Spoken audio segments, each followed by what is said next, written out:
welcome everyone. We welcome you to the week 2 of the MMIP conference. We're so excited to have everyone here and to kick off this amazing week 2 for this conference. We ask that you please mute your audio until you want to speak. The Idaho Coalition is fully committed to making all spaces, including digital spaces, accessible to all people. And today we are providing live captioning and ASL interpretation for this session. If you have specific needs that are not being met for you to fully participate, please reach out to Amy at her email, amy@engagingvoices.org. To access live captioning, you can click on the closed captioning button at the bottom of the Zoom screen to toggle it. Deep gratitude to our closed captioner, Lisa, and our ASL interpretation team today, Sierra and Holly. Throughout the duration of this session, we encourage you to interact with each other in the chat. Chats will be monitored by each facilitator, and the questions will be also facilitated at the end or as a presenter sees fit.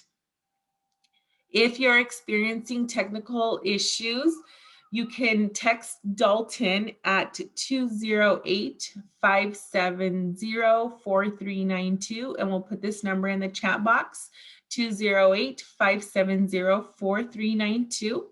To help save the back and forth texting up front, it would be very helpful if you can include the following information in your initial text to Dalton. Indicate what you are using, if you're using a mobile device, a PC, or a Mac. Indicate the technical issues that you're experiencing. And again, the number is 208-570-4392. The recordings and the presentations will be made available to all registrants a few weeks after the presentation. You will also be sent a link to the session recordings when they are ready. We will be keeping track of all the resources and books that are mentioned throughout this conference, so we can also include that in the email when the links of the recordings are available. At the end of each week, you will receive a conference evaluation link through an email. So to continue providing critical information to our Idaho communities, your feedback is needed to inform this work. So we would deeply appreciate if you could fill out your evaluation form at the end of each week. If you need assistance in completing that form, please contact Tai at engagingvoices.org. or myself, Micaela, at engagingvoices.org. And now I will pass it over to Tai. Thank you.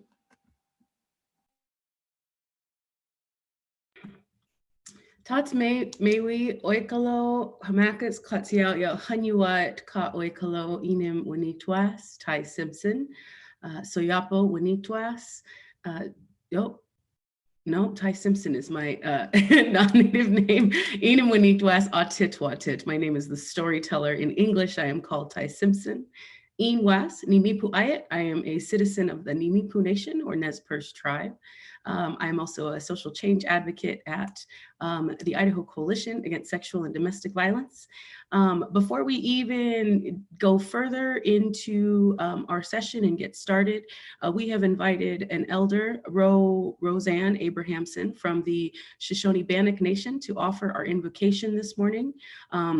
I realized last week that some of this material that we're covering is very emotionally and spiritually heavy, and I feel much more grounded when I have an elder set the space and the tone for the week, which is why I've decided to extend this invitation weekly to an elder from one of the nations in Idaho. So Rosanne, if you could do us the honor of offering an invocation this morning. Pana, Samba Chwat, Nenuananiha, Zovanate. Nereas Divonani Hakan, Rosanne Abrahamson, Nisanis and got sick Bumawagadwidis, Usanzai, Bumahane Foid, Usan Damananawane, Magujon Ida. I'd like to introduce myself. My name is Rosanne Abrahamson. I'm from the Shoshone-Bannock tribe.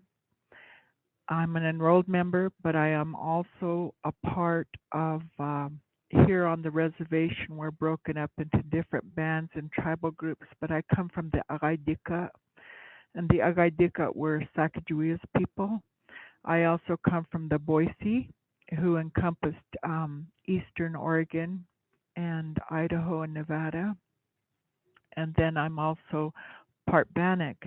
And I noticed that your title is Bannock. So I'm going to start off this prayer in Bannock, and then I'm going to move to Shoshone. And I'm really proud to be able to share this with you.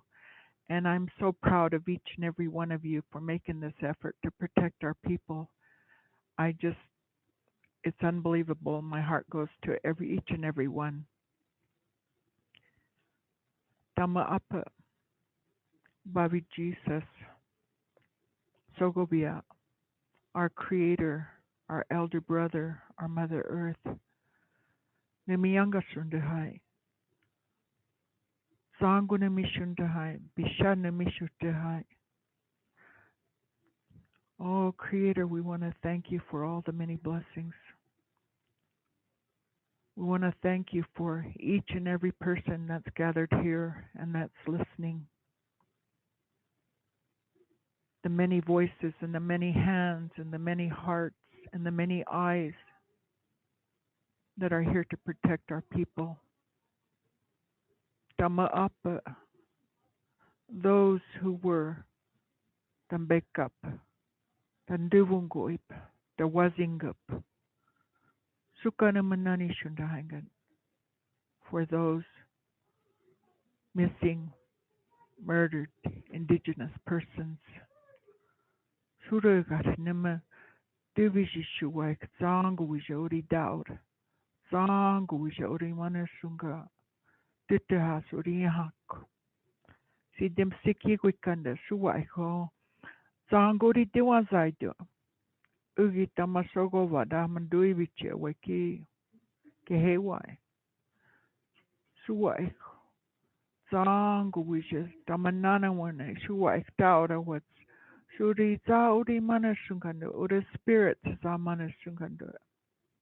And Creator, we ask for your hands and your blessings and your mind and your thoughts to be present upon these many people that are gathered together. Bless them in a good way. Bless their hearts. It's hard to deal with this, Creator. Take pity on these people. Take pity on all of us, Creator. Bless them and put your hands around them. Put your arms around them as they seek to help find and help our people who are missing and murdered and lost to our people. Tamapa, we asked for this so that their spirits can be at rest, so their families can be at rest. Creator, we ask you to touch each and every one of these families who've lost someone. Bless them, each and every one. Comfort and blessing.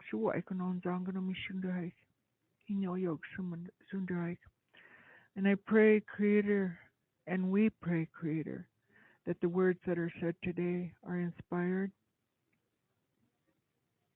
are brought forth by your Spirit. Creator, bless each and every one especially through these terrible times with this virus that's upon us, Creator. Makes it more difficult. But we ask you to put a seal of protection around all these people who seek, these trackers, these people who seek for the benefit of their people to help their people. Creator. Bless us in a good way through each and every day. Protect our families so that our minds could be strong. We can look and we can work.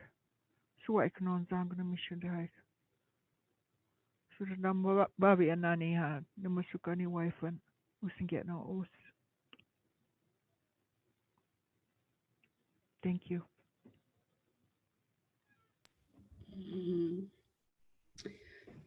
Marcus Cuts, yeah, Roseanne, for that offering this morning. Deep gratitude. It did exactly what I had hoped, to ground us in a sober way, in a very powerful way, so that we can, address this work from both a cultural space and from our spirit space and our heart space. So thank you so much for joining us again. I'm honored that you would come and be a part of this this morning. So thanks again. Y'all, this was Rosanne Abrahamson from the Shoshone and Bannock Nations in Fort Hall, Idaho, that offered our invocation for the morning. Before I begin again, I would like to acknowledge that our virtual conference is being broadcast from the ancestral homelands of the Burns Paiute Tribe of Oregon, of the Confederated Tribes of Warm Springs, also in Oregon, the Fort McDermott Paiute and Shoshone Tribes of Nevada, and the Shoshone Paiute Tribes of Idaho and Shoshone Bannock Tribe of Idaho. And then Idaho itself is home to the Coeur d'Alene Nation, the Nez Perce Nation, and the Kootenai Nations as well. Thank you for allowing me to speak through that slowly. That is an accessibility that we want to accommodate for folks.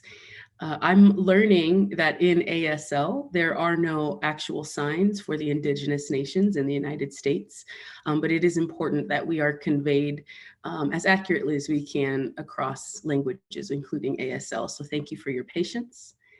To learn more about your ancestral homelands, we will put a link in the chat for you. We think it's important to recognize whose land that you're on at all times. That is an opportunity for reconciliation. It is an opportunity for learning. And that's a big part of this work that we're doing. So thank you all so much for recognizing and acknowledging your land in the chat today. Our sponsors for this event include the Idaho Coalition Against Sexual and Domestic Violence, the Idaho Council on Domestic Violence and Victim Assistance, the United States Department of Justice, and some support from the Indigenous Idaho Alliance on some other sessions of this event. This week will be heavy in theory and in application. Last week, during our first two sessions, we explored concepts and experiences and a historical lens for how we do this work in Indian country. Our hope in including a hybrid of both storytelling and what we understand is traditional academic knowledge, we hope to paint a broad picture of the issue of missing and murdered Indigenous people, and then also the issue of violence in Indian country.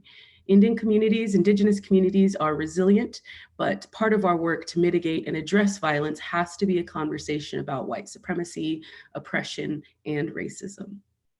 Violence is not traditional in our communities. It is a symptom of settler colonialism. These conversations about addressing violence cannot be divorced from advocacy work. And I hope that from my presentation today, you can take away why addressing violence and working with Indigenous communities this way is important. For my hopes this week, we learned the hard way at the coalition for how to put this particular presentation together and how to do this grant work. I'm going to share some of that knowledge with you today, and I hope that you take it with you and continue to engage in your learning with us, because today is the beginning and not the end. Today is the beginning of a journey to institutionalize some of this cultural knowledge in the way that we do this work. With Nicole Matthews tomorrow from the Minnesota Indigenous Women's Sexual Assault Coalition. She's an OG in this work. She's old school organizer, but is also an advocate and an executive director, and someone who can demonstrate like what it means to be adaptive and innovative in this work. And I really hope that you take something away meaningful for the way that we organize and the way that we partner with Indigenous communities around MMIP. And on Thursday, we have Sheena Gilbert, who is the academic voice that we've brought to the conference, one of a few academic voices, I should say. She is in her PhD program and bringing a scholarly lens to the issue of violence, victimization, and why historical context is important. So there's a tapestry there. You know, and again, I can't underscore this enough that advocacy, violence, all of those atrocities that have occurred in Indigenous communities against Indigenous communities have to be part of the conversation and the way that we mitigate this violence. So those are my high level notes to get started. I'm going to go ahead and share my screen so that you can see the presentation itself. I have also been able to, or maybe not. My plan was to give you a link so that you could view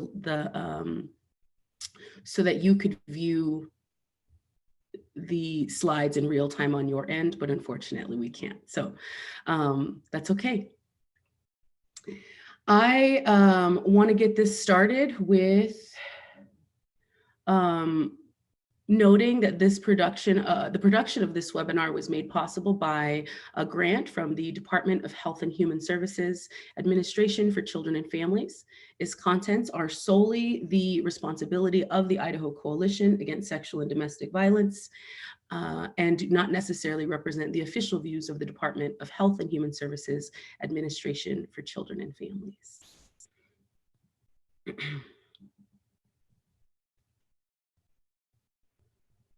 I have entitled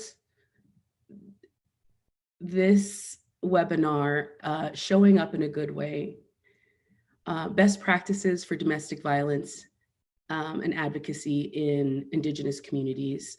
And the reason why we went with that title, I want to describe it to you. So showing up in a good way means, in a good way is a principle within Indigenous communities where we try to move into a place with a good heart, with an open mind. We are not conflict averse. If there is conflict, we assume that there's positive intention and that we hope for a good outcome regardless of our interactions together. So we're often taught as young Indigenous people that if we show up in a space or we try to do things in a good way, then the outcome will also be good.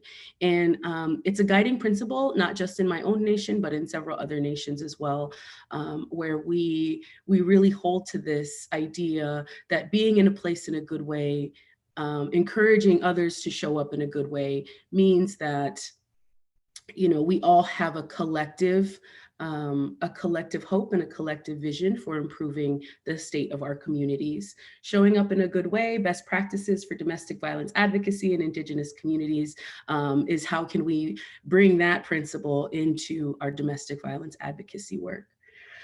Working with Indigenous communities requires more than professional relationships as we historically understand them. Community in Indigenous community is cornerstone to service provision. So the relationship of who we are as advocates, researchers, and educators are more important than any credentials or certifications that we can offer the community. And what I mean by that is I can't go to my community and tout all of my education or all of my degrees, because at the end of the day, those things won't matter.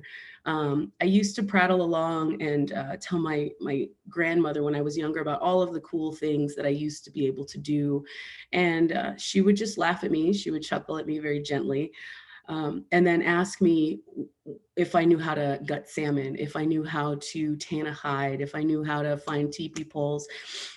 Because what she was trying to teach me wasn't that my experiences, my accomplishments weren't necessarily relegated. What she was trying to teach me is that who I am in my community and how I can serve my people is vastly more important than any of the things that I thought were cool. So keep that in mind. The community, when we serve as advocates in a community, the community that we're serving needs to know who we are to them before we can assert what we're doing there. So I'll say that again. the community needs to know who we are before we can tell them what we're doing there. And that's what it means to story a connection. So earlier I told you in my Indigenous language, my name is the storyteller. I am a descendant of Chief Red Heart, Enim Nixasa Hewis Timina Ilp Ilp. I am the daughter of Beck Wilson Simpson. I am the granddaughter of Lucy Red Heart. And those are important connections that I make in the Nimiipuu community so that they understand that I'm speaking from this particular family, that I have knowledge and have connection. Those of us who are Indigenous, we know that our indigeneity is about land and about language. And it's also about who claims us, not about what we claim. So think about that as well. We've seen in some advocacy spaces where folks will claim a connection to the community solely because they have Cherokee ancestry. That is as harmful as blood quantum, trying to connect to a community without having a storied connection. So keep that in mind. Who are you before you tell them what you're doing there? So that's my connection to you all. I want to offer you a couple of disclaimers. What you're getting today is a truncated version of a series of pre-recorded webinars that are a grant deliverable for the Idaho Thriving Families grant that we've been facilitating over the last 4 years. In the past, we would have produced a poster campaign. However, we realized that the best interest of, to best suit the needs of Native American communities in Idaho, we felt that a series of webinar to explore the themes and the listening sessions and our best practices was kind of the best gift that we could give back. And that's another piece to storing a connection that I'd also like to disclaim a little bit. When we go into these Indigenous communities and ask for data, we ask for assessments, we ask for interviews, it is also really important that when we have compiled that information that we give it back. So part of this webinar is me giving this knowledge that I have assessed and analyzed in partnership with my dear sister, Melanie Fillmore. And so this is us giving it back to the community in a good way. So at some point between now and the next couple of months, we will offer this series, the full series of webinars to each of the tribal communities that we were able to work with. A note on language. I use Native, Native American, Indian, Indigenous, and tribal all interchangeably. My preferred word is Indigenous. However, from a place of jargon and colloquialism, I use Indian country a lot because that's what we say. Native and Native American are language that are in policies. Indian is what's used in our treaties and federal government language. So that's why all of those terms are interchangeable. And they also reflect the level of diversity within Indigenous communities and within Indigenous people, where we have certain preferences or not regarding the way that we identify ourselves. I am also going to assert, I am not a poster child for any Indigenous community. I am not here to make you a professional or an expert on how to work in Indigenous communities. That is not my job, nor is it the responsibility of a singular person. Learning how to interact with Indigenous communities is a lifelong journey. I'm only demonstrating and presenting on my experience in working with those communities. And I think, and basically my opinion, while it's informed anecdotally and experientially, that how best we can serve these communities. So keep that in mind. If you are non-Native, I hope that your takeaway is that you to be critically analytical of your own behavior. Takes a critical lens towards the way that your agency or your organization operates. That is my big hope for you all today. We based a portion of this webinar on the Reclaiming Native Truth campaign, because that campaign is designed to eradicate harmful and toxic narratives, stereotypes, structural and institutional racism, dehumanization, and the invisibility of Native Americans. Our grant work and listening sessions have illuminated a significant need for narrative shifts in the way that we work in Indigenous communities, because those misconceptions adversely affect the way that we build community. So that'll be a portion. When I explore the themes, I'll explore that a little bit more in depth. And I should note, I am not a straightforward lecturer. So maybe in about 30 minutes, I will take a pause for human needs, take a break, take a breath, and then we'll jump into questions. Like I said, I have put about 6 or 7 hours worth of webinar down into 2. So I'm going to do my best to keep it succinct and keep it meaningful for you. A little history on the Idaho Thriving Families grant. It is a grant from the Department of Health and Human Services, Family Violence Prevention and Services Act. So the money that we were used over the last 4 years was appropriated by Congress. And every year that goes for approval again from a congressional level for funding the next fiscal year. I did not join the coalition until May of 2019. And by that point, the grant had just finished its 3rd year. This is this 4th year. And so I'm on the end of this work, but was able, I hope, to do meaningful work and build meaningful relationships. And I hope to share those experiences and those lessons learned with you while you're with me today.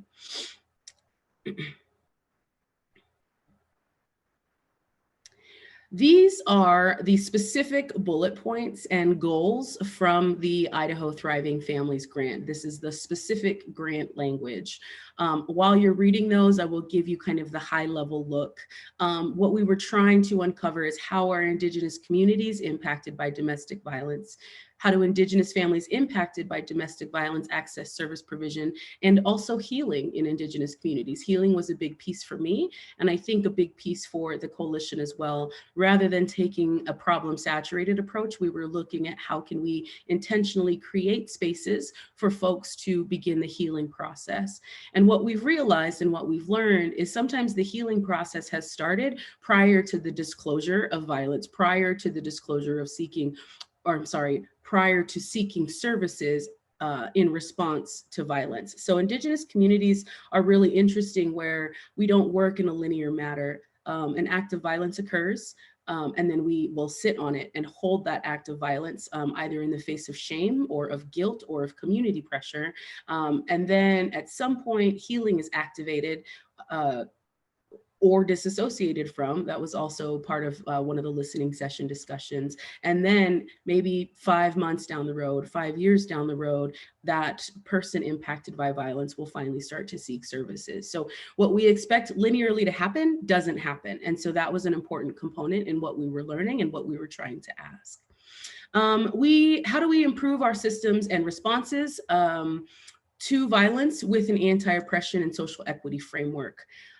If we are not using anti-oppression and social equity framework, the most marginalized of the marginalized are further unseen and unheard. So really trying to broaden our worldview, work towards anti-racism in our advocacy is really important because that mitigates the implicit bias that we approach our work with, the false narratives that we approach our work with. So those were things that were also came up as part of the podcast piece to this work, as well as the listening sessions from the beginning. How do we coordinate enhanced service provision by informing policies and practices? One of the things in my work as an anti-racism educator outside of advocacy is trying to find a way where this knowledge is institutionalized, right? Anti-racism work, anti-oppression work can't just be a checkbox that's done once and never again. It is hygiene. It needs to be engaged in every day. It is a practice of, rather than just a singular engaging moment. And that is part of this grant work. We didn't delve very deep into that, although we did have 1 or 2 success stories where an agency entirely rewrote their operating procedures to include an anti-oppression framework, which was a win on the grant level because it's showing us that it's a commitment at an agency level to improve the way services are provided to Native American communities. And how do we enhance strategies, advocacies, and interventions in response to violence? A lot of that felt very quantitative, extractive, assessment-based. And so that is, I think, where we came up against some obstacles when it came to outcomes and narratives and data and the social science behind this work that we're doing. But I'll dig deep into that a little bit later. I want to just show you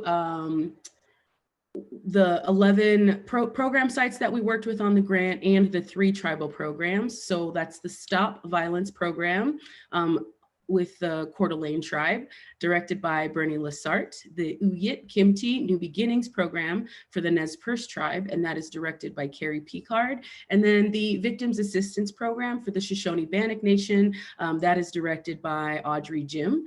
I want to take this moment to offer a lot of deep gratitude and recognition for these aunties and matriarchs for helping me and my sister Melanie through this work. It took a minute. That is where the initial effort of my work, the first few months was building relationships with them as not only directors, but also as matriarchs that I would take guidance from, that I would take direction from to improve the way that we're doing this work. And in Indian country, as many of you know, if you show up to ask an elder for something, you bring a gift. And so I think that was the first thing I spent some money on, was making sure that they know I could respect and honor our cultural practices while at the same time building this professional relationship that we need to do this work in Indian country.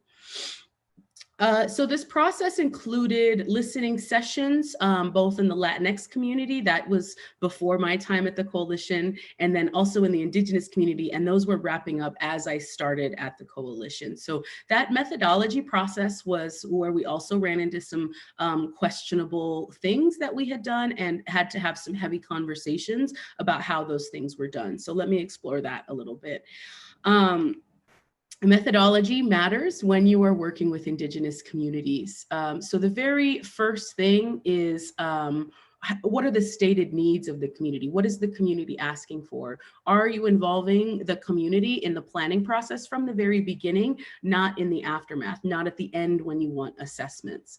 How are you engaging or making the engagement accessible, keeping in mind that these reservations are very rural? Are we also including the urban Indian community in urban centers, right? So Moscow is an urban center to the Nimiipuu country, Lewiston as well. Coeur d'Alene is an urban center to the Coeur d'Alene Indian Reservation, Post Falls. Are we engaging those urban Indian families and children as part of these conversations, or are we excluding them? My sister and I made an intentional effort to include the urban Indian community as its own listening session in Boise, which was actually very fruitful, very powerful, and then taught us a little bit about the methodology of combining appropriate cultural relevance to bringing Indian people together versus bringing them together solely for the purpose of data extraction or knowledge extraction. And no matter how we look at it, extraction is extraction. We ask them a question about their experience, we are taking something from them, which means we have to give something back, which means that we have to create a space that is safe and accessible, and that their aftercare is easily available as well. And that was, if there's anything, we struggled with that. And we didn't realize that that was something that didn't take place until we were doing data analysis on the listening sessions. My sister had some experiences with triggers during that process, and it was important for us to make sure that she was also well cared for while she's hearing these stories, some of these stories from children. And what I say by that is, if you're bringing Indian people together, make sure that there is an elder or a matriarch as part of this process. Includes some ceremonial space, offer invocations, ground folks in prayer, have songs, do beadwork, a sewing circle, a story circle. If you bring people together, feed them and bless the food. So the cultural practices of Indian people gathering are equally as important as the data and the engagement itself. If you are a non-native practitioner, a non-native service provider, a non-native advocate, this is your opportunity to also really engage in how best you can create these spaces. Ask people in community, say, I want to offer XYZ service, but I also want to offer it in a good way. What does that look like, and who do I need to partner with? And that is a question we will answer if you have storied your connection to us. Tell us who you are before you tell us what you're in the community to do. I hope that makes sense to you all. Please write that down if you have questions about it. I know that can be a little bit abstract because it's blurring the lines between cultural practice and what we understand as traditional advocacy. This next slide actually goes through some of these lessons learned in nuanced questions. This map that I've brought on here, though, shows you all 5 of the Indian reservations. So Kootenai Reservation is way up here on the top near Canada. The Coeur d'Alene Indian Reservation is right up next to the border of Washington, covers like it's just south, the border is just south of Post Falls, Coeur d'Alene. And then in the base of the panhandle is the Nez Perce Indian Reservation, one of the largest, I think, because we cover 5 counties, about 700 or so thousand acres, from 70 million. We'll talk about that in a little bit. Land dispossession is also an important part of addressing violence. Fort Hall Indian Reservation spans across Pocatello as an urban center. And then the Duck Valley Indian Reservation is unique in that it straddles both Idaho and Nevada, which makes some of the jurisdiction and sovereignty conversations very difficult. And I will explore that a little bit later as well. So this is going back and just underscoring who represents the community during the planning process. There were several grant meetings that I sat on, a few that my sister sat on or attended, that we were the only Indigenous people in the room, and that's highly problematic. Without there being the intention, right? Non-Native service providers have all of the positive intention in the world, and Indigenous communities certainly appreciate that partnership and community building. However, if there is not intentional space being made for Indigenous people to weigh in on the way y'all are going to do work in our communities, it's problematic and racist from the start. Our voices need to be absolutely centered in that work, especially if you're going to come in and ask questions about our experiences with violence. That's heavy, it's emotionally heavy, it's spiritually jarring, it's highly triggering, and sometimes it's also reflective of our intergenerational trauma, right? Like white folks have been partnering with us and doing their best to build community, but don't realize that our historical relationships is still relevant in the way that we work with you. So when you have any project of any kind, and you are a non-Native, predominantly non-Native agency or organization, please, please make sure that you have somebody from the Indigenous community there to, inform your work. Here's another key takeaway. No response is a response. If you have reached out to the community and you weren't getting a response, it is likely that the way that you approached that community was either inappropriate or highly extractive. So my recommendation at that point is to attend public events on the reservation, build relationships with folks. Say, for example, you have a friend who is part of a tribe, and they are not necessarily an advocate. Maybe they work in land services. That is a connection that you have with the people, and that person can actually help you navigate what connecting with other departments and with other people look like. There are folks in Lewiston, Idaho, 10 miles, actually it's only 3 miles off the reservation, 10 miles from Lapwai, Idaho, where our governing body resides. And those folks who grow up in Lewiston, Idaho have no idea that the Indian reservation is so close, that the Nez Perce tribe, they are on Nez Perce land. That's an obstacle that really needs to be overcome when we're doing this work. We have to first acknowledge that settler colonialism is an issue and affects our relationships, and that the land displacement will also affect the relationship. So that's why we encourage you to take this big lens of anti-oppression and social equity when trying to build these relationships. And that will only happen if you have one of us at the table, or if you join us at our tables. That's probably the more important thing.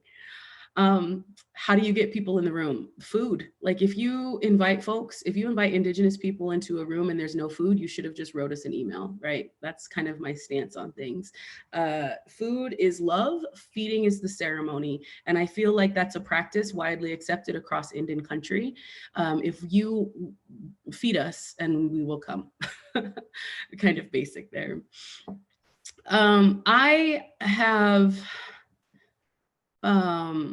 I didn't want to include the questions that we used for the listening session as part of this presentation, but I did want to talk a little bit about how those questions were developed. I think for about 2 months, none of us could really figure out where the questions had come from. And then once we had understood what the questions were, they were highly harmful and highly extractive, especially when we engaged with children from some of these stories.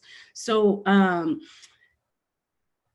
That goes back to the first question of who represents the community during the planning process. If somebody from community is part of the planning process, it is unlikely you will have built a series of extractive questions. And then once those questions are built, how are they being asked? Is the facilitator of the listening session familiar with the community, or is it an outsider that is asking these questions? In which case you're not going to get a very thorough or comprehensive engagement from the participant. Let me try to say that more succinctly. If you have an outsider facilitating a listening session, especially with young person, and they do not have a connection to the community, it is unlikely that you will get meaningful engagement from that group of participants. This is why it's important to have representatives from the community as part of the entire planning project from the very beginning. And it takes time. It can't just be one day we show up and say, hey, we have all of this money and we want to share it with you. That's great, but that's also saviorism because it comes with stipulations and likely more work, likely more paperwork, likely more reporting. And these small advocacy organizations on Indian reservations do not have enough human resources to get all of this work done, to get all this administration done. So keep that in mind while you're starting these planning projects. Someone from community informing the process, who analyzes the data and who transcribes the data. This was a really interesting point that I learned, and it was a learn for me and my sister. And I'm going to pause here for a second and contextualize my sister. When I say my sister, I'm referring to Melanie Fillmore. She's a PhD candidate at Boise State University in the Department of Public Administration. Please correct me if I'm wrong on that, sis. And she was a very crucial partner in helping me understand and analyze the data that came from the listening sessions. She is a data nerd, and that's probably why we get along. I do storyteller things, she does data things, and it works. It works. We're symbiotic. But what we learned is that it had to be an Indigenous person who had an understanding of colloquialism, that had to have an understanding of jargon and of community context, of cultural context, to transcribe that data in a meaningful way that represents the community. What happened with the Latinx listening sessions, and this is this is hearsay because somebody told me this as part of this project, that it was a non-native speaking transcriber. And so what ultimately ended up happening is those listening sessions that were conducted in Spanish, when transcribed and translated, ended up being almost meaningless, not representing the needs of the community, being more buzzwords rather than themes.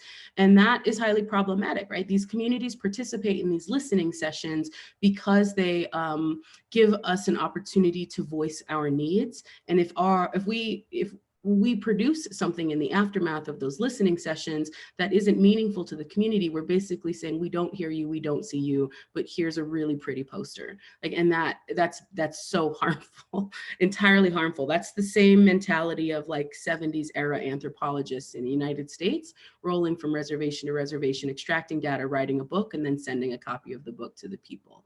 We absolutely are trying to dismantle that system of engagement and of advocacy. So please make sure that as part of this entire project process, you have Indigenous representation. We have doctors and lawyers and advocates and teachers and educators and researchers, and ensuring that you are leveraging their partnership, ensuring that you are building relationships with those people will guarantee a meaningful output and a meaningful service provision to folks that are coming to see you. It's also important to understand these geographical and sociological obstacles. In a time of crisis, a person has to weigh a couple of options. How long does it take to get to the service provider? Do I have a car? Do I have gas if I do have a car? Whose life is interrupted if I take this one car that's shared by several family members? If I call the police for support, is the policeman, if the tribal cop, a perpetrator of violence? Is there familial animosity that exists? So these are all very heavy, nuanced questions that need to be addressed as part of ensuring service provision for these victims. How accessible are your agencies? I just recently learned that the YWCA out of Lewiston has an office office in Kamiai, which I didn't know, which is actually really great because it takes about an hour and a half, 2 hours to drive down Highway 12 from Kamiai, Idaho to Lewiston, Idaho for service provision, if that's where a person impacted by violence felt that they needed to go. Which is great because we have to meet people where they're at. We have to be accessible where they are. And you can better provide programming for folks when you are physically and geographically in the community and actively demonstrating that you are trying to understand the community needs. And then a couple of other sidebar questions related to these kind of high bullet points. So I noticed some agencies will try to just work advocate to advocate. Some agencies will just try to work advocate to tribal leadership rather than advocate to community. So keep in mind from a sovereignty lens, as Indigenous nations, we are nations. So anybody in the community is building community with you. And that outreach could look a couple of different ways. I know that we build interagency partnerships as part of advocacy, but know that you can build those relationships as part of community as well. I'm sure a couple of you will have questions about that, but I can certainly explain that a little bit later. Are we paying folks for their emotional labor when they participate in these listening sessions? Are we relying too heavily on quantitative data and colonial outcome models? Because that's extractive, that's very extractive. Please fill out this assessment online. It takes 20 minutes. That's operating on the assumption that we have strong internet in some of these very rural places. That's operating on the assumption that we have access to technology that is up to date enough to support an assessment like that that's online. And that's operating under the assumption that somebody has 20 minutes of free time, that they're not sharing that device with a child, that there aren't children in the space that are distracting, that the perpetrator of violence isn't also in the space. So we have to be really careful about some of these assessment processes that we use after somebody has engaged with our services. Are we considering the whole picture and the whole life of somebody? What are the intersections of addiction or other trauma? What are the intersections of home and food insecurity as part of the violence that these families are experiencing? So a lot of these conversations were really in depth and super nuanced and required a tapestry of discussion about anti-oppression, like, or do they have a home? Do they have a car? Do they have food? When we move somebody out of their home, do we also need to take the other generations of women in one particular case also out of the home? We need to really start asking some of those questions holistically about a person's life versus singularly about one person and a singular incident.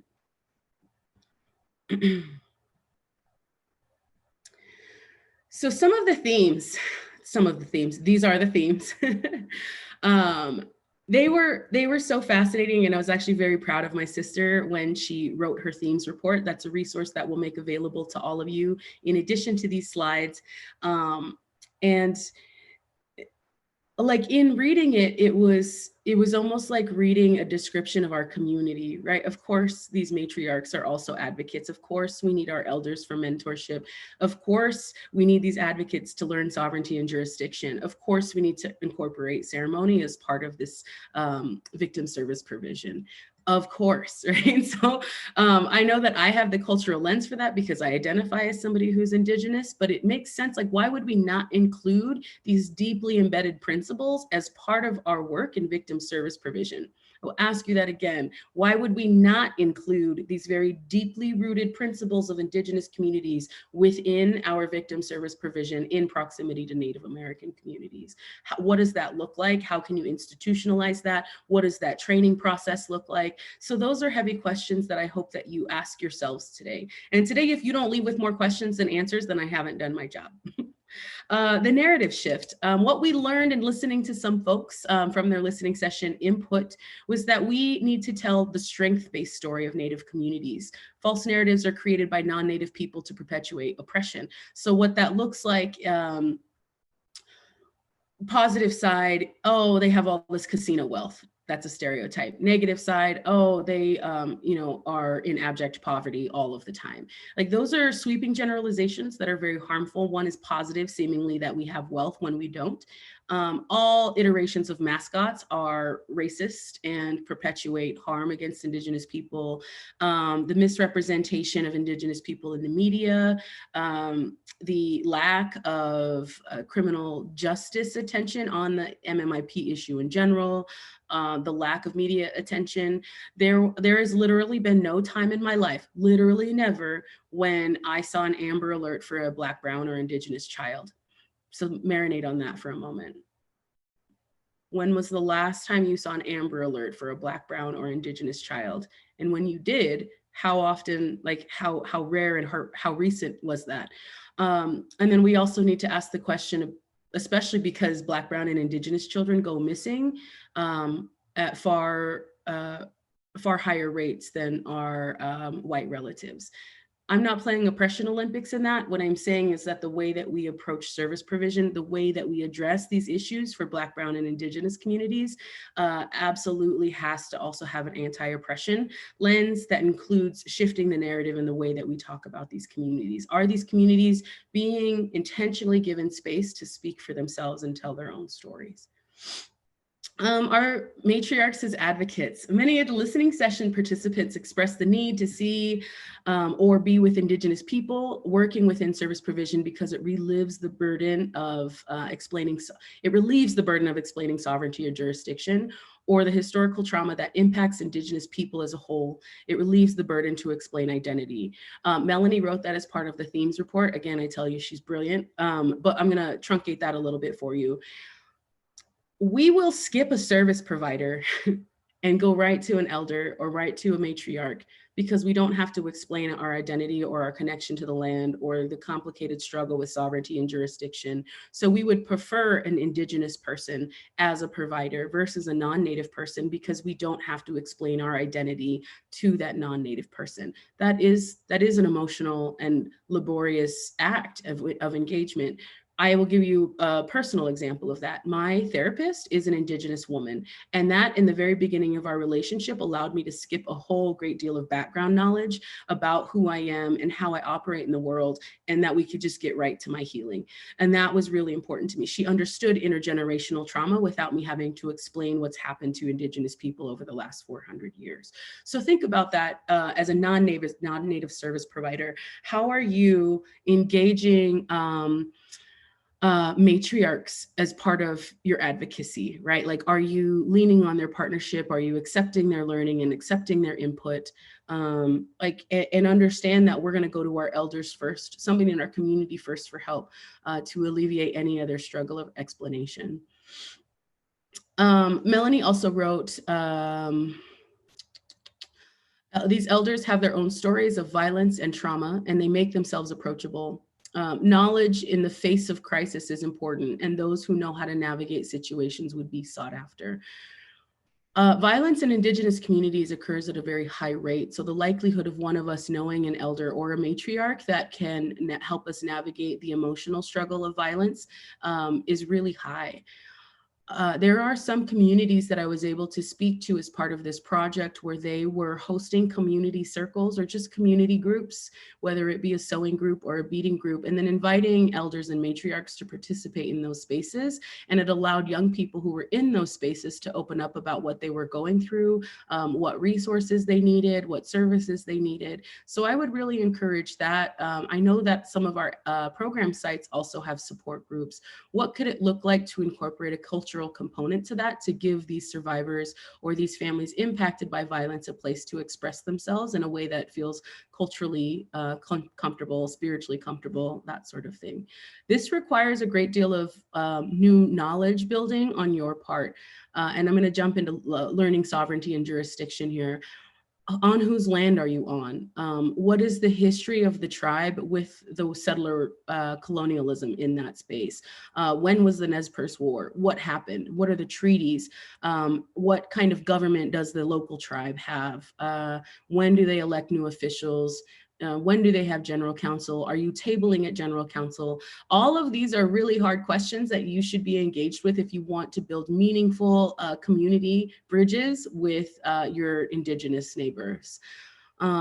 We have so many public events, bazaars, Christmas events, our general counsel, stick games. All of these are public events. Just go set up as a vendor. If you have information that you feel like could be meaningful to the community, we have to see you show up. Otherwise, you wouldn't be a trusted resource. And again, that's that part about storying your connection. If we see you and we keep seeing you, we notice that. The community notices that, and that's important. I'm not going to dig too deep into the sovereignty and jurisdiction as a theme. I've kind of illustrated that. The reason why I won't dig too deep is because we're actually having a full sovereignty and jurisdiction panel as part of this conference on the 28th. And the reason why sovereignty and jurisdiction needed its own panel is because it's incredibly nuanced and incredibly complicated. I'll even give you a rundown of scenarios. If a person is impacted by violence on the Nez Perce Indian Reservation and she is Nez Perce, but the perpetrator is non-white, who has jurisdiction? If the woman is Nez Perce living off the Nez Perce Indian Reservation and the perpetrator is from the Yakama Nation, who has jurisdiction? If she was displaced from her home, but it started on the Nez Perce Indian Reservation and then she ends up in Yakima, Washington, who has jurisdiction? What is the relationship between tribal police, the FBI, county police, city police, and state police when it comes to addressing violence? What does it mean to be a public law 280 state? What does it mean to cross-deputize? What is peace officer recognition, and is that applicable in the state of Idaho? How do each of the tribes in Idaho govern themselves? I know that we, the Nez Perce tribe, operate on the Treaty of 1855 and then still use the BIA system for blood quantum and enrollment. Like, all of these pieces of sovereignty and jurisdiction will wildly influence the way that a Native American community will engage with you, especially based on where you're located geographically, who they have there that represents their community, and then what your knowledge is of all of these things. And that's why it can get complicated. That's why missing and murdered Indigenous women is such a heavy, heavy issue, because we have some of these complicated jurisdiction and sovereignty issues. Yes, there are meaningful solutions, and Sarah Deer went over those last week, and some of her more modern work and her books also explore what those solutions could look like. But I think it's worth, as advocates, for you to delve deep into learning sovereignty and learning jurisdiction, and then learning how those things can impact the work that you're doing. So join us next week on the 28th to listen to Melanie and Ernie and Chantel Green dig really deep into what sovereignty and jurisdiction mean in relation to these issues of violence. Ceremony. Ceremony is the cultural piece that I think needs to be incorporated everywhere. I know that we try to remove spirituality and religion, but I think that ceremony, as simple as eating, as simple as feeding, is an important part of doing this work. Are you smudging when a victim comes in? Are you giving her or her family space to smudge when she comes in and seeks you for help? Do you know what smudging is, and do you know why we do it?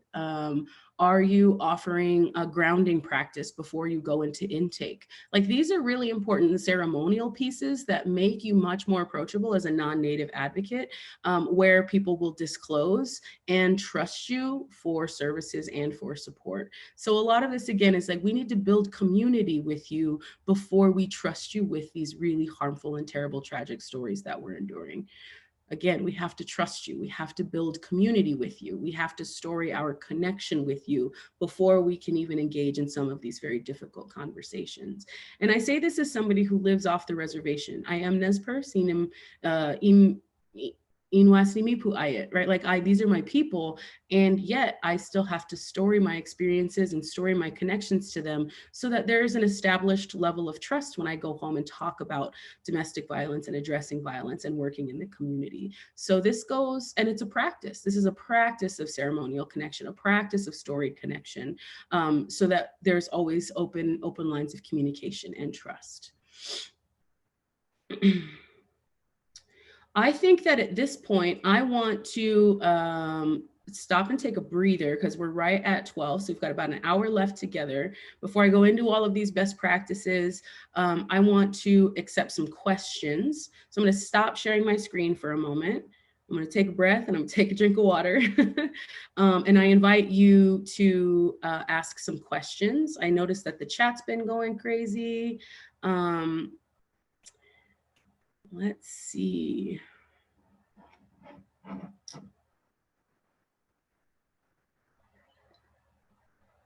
Please feel free to use the Q&A. I can see it right now if there was something that I covered that you have questions about.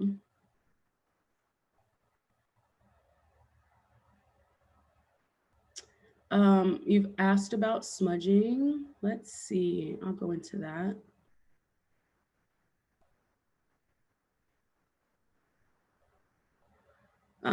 Smudging first. Smudging is great.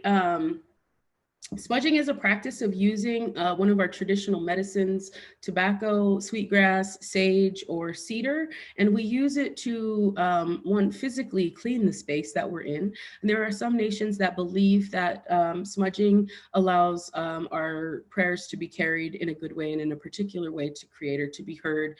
It allows us to connect with ancestors and spirits in our space. And it also just has a very calming effect. It's something that's done regularly, sometimes daily. I do it daily, usually. It's also a way that we connect with nature, because there is a process. It's not just the process of smudging, but it's also the gathering and the harvesting of those medicines that allow us to be in relationship with nature. So that's what smudging is. It's a grounding practice. Let's see. I see another. How might non-Native providers best support survivors who do not wish to connect with their community due to safety concerns? That's a really great question. Thank you so much for asking that. I'll reiterate it. How do non-Native service providers best support survivors who do not wish to connect within their community due to safety concerns? It is not a far reach, y'all, that a perpetrator of violence is a spiritual leader. It is not a far reach that a perpetrator of violence is a tribal leader, an elected tribal leader. It is not a far reach that a law enforcement officer is a perpetrator of violence. So what do we do in those situations, and how best can we support those survivors or those people impacted by violence? I would recommend still having all of this cultural knowledge and then giving them autonomy in how they would want to approach their service. And so I know that we talked about this in a project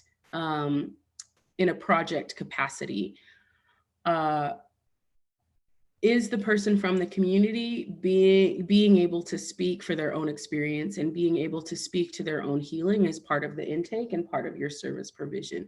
Are you even asking the question, how do you want to move forward? You know, what needs do you have? What are your immediate needs? And helping folks navigate through crisis in that moment in a culturally appropriate way and giving them the autonomy to do it. I notice in some service provision, we act from a very Western white academic place where we just assert a solution. Oh, well, you should do this, or you should do that, or here's the medicine, go take that, go forth and feel better. We need to allow folks to engage a little bit more in what that looks like. How can I support you? What are your immediate needs right now? How are you feeling? Do you feel like your children are safe? Are you safe? Offering cups of coffee, like those are all, they seem very simple, right? They seem like very simple things, but maybe that's because we just overcomplicate some of this work that we're doing. Let's see, I've got a couple here. The best ways to repair when you haven't shown up well. I love that question.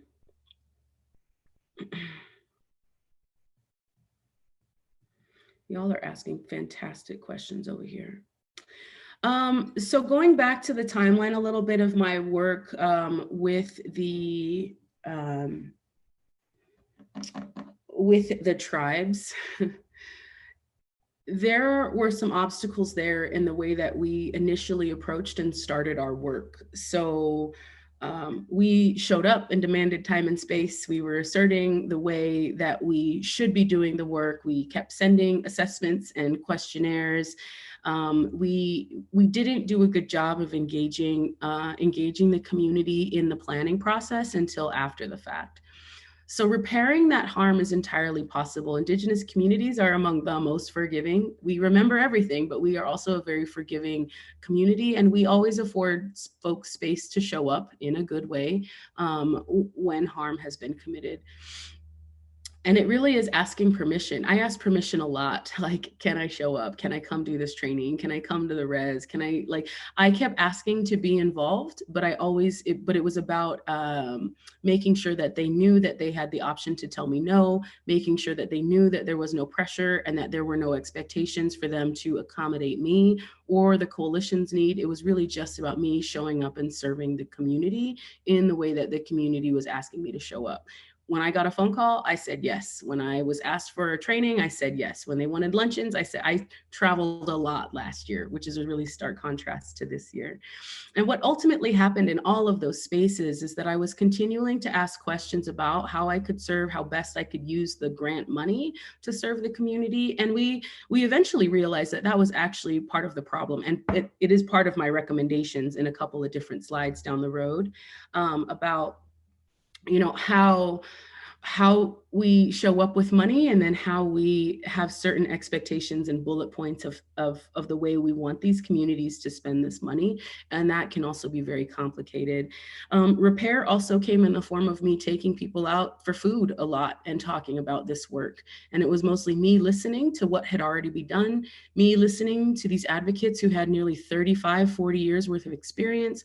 Bernie Lassart's been in her program and built it over the last 15, 16 years. So that's a lot of knowledge that I don't have. And because I asked for that knowledge and because I was asking questions, I spent a lot of time feeding people. And food is an excellent way to build rapport. It's a way to build community. Again, food is love and feeding is the ceremony, right? So in those spaces, recognizing the harm and acknowledging that we messed up, and even just saying it out loud, like we caused this harm, we've done this in the wrong way. Here's what we want to do moving forward, and then asking for permission to be able to move forward, because at any point these programs could have stopped working with us, and that would have been justified and totally okay. I hope that answered that question.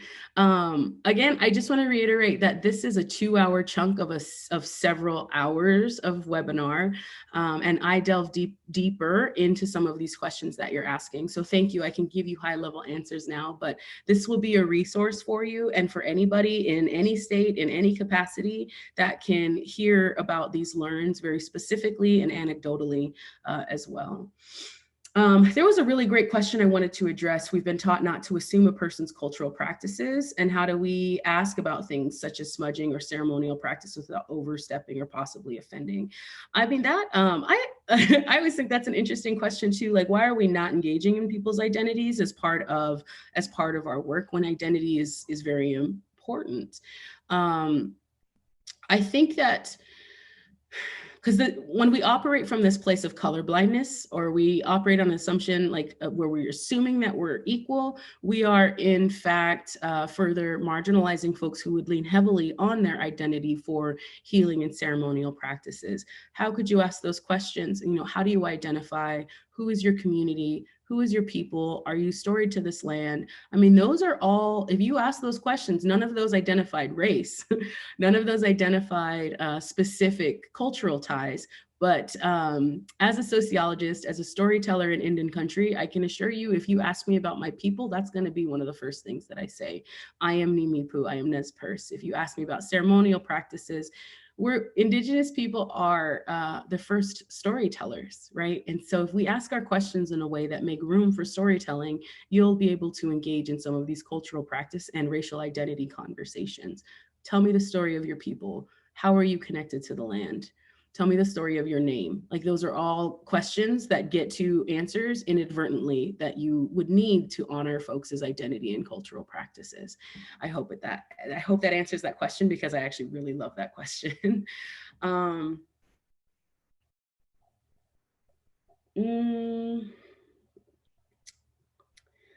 Tokenization is indeed a thing. Thank you so much for this question. How do you work with service providers who hire a tribal relations or tribal advocate, then they refuse to listen or incorporate their voice or expertise? That is the institutional and systemic change that we're trying to address as part of this work. It has to be more than just this one person that's being required to carry both cultural knowledge and advocacy knowledge as a single person in a larger agency. If you're not being listened to, then engage with the tribe. Sorry, how am I going to do this? In my organization, I'll give you the particular example. We have conversations all the time about community accountability. And I tell my peers and I tell my supervisors that I am accountable to my Indigenous community first. As a member, as a citizen of the Nez Perce Nation, I am accountable to my people first, and then to my job. So as somebody who would be a tribal advocate or a tribal liaison, their accountability first is to their people. So if the report back to the people is, we're trying to make these institutional changes, but I am not being recognized for my knowledge or my expertise, then we remember as a community, as a whole community. And I almost feel like public admonishment might be appropriate in some of those instances, because we lean into we lean into community accountability. What has happened in a particular place and it was a bad experience, we all share that in community behind the scenes in a way that y'all may not be familiar with. We talk about who's the best doctor to go see. We talk about where is the best agency to go see, because if they are Indigenous friendly, then we will all go visit and patron those locations. If you are singularly being tokenized, it's almost like you're like the oasis in a desert, like you are the single person trying to champion. And I would really want you to honor your own needs in those spaces, and do your best to have your community show up for you and essentially ask for you to be centered. So how can I put this? So I always try to be really careful in these spaces to give you examples that are more general rather than specific to other people and other scenarios because of folks' privacy. So that's why I'm trying to like really navigate the way that I give you these anecdotes. I am successful in my role because I show up with my community to do this work. And even though I am singularly the only Indigenous person at our organization that's Native, what we understand as Native American, on our staff, I am constantly speaking, like reiterating the needs that the community is asking me for. I'm constantly reiterating what my people are asking for, and constantly giving the feedback to my team about why I do and operate the work that I do. And because I have the entire community essentially validating, it's not necessary, but they're constantly validating the work that I'm doing, it gives me more voice. So I'm not just this singular person in the organization. I just happen to be the one person in the organization with an entire community of people behind me. So I think taking that approach is really valuable. And on the flip side of that coin, you are the tribal liaison. So you are more or less gatekeeping, but not gatekeeping in a bad way. You are ensuring that no further harm is perpetuated against your people. And that's worthy work, right?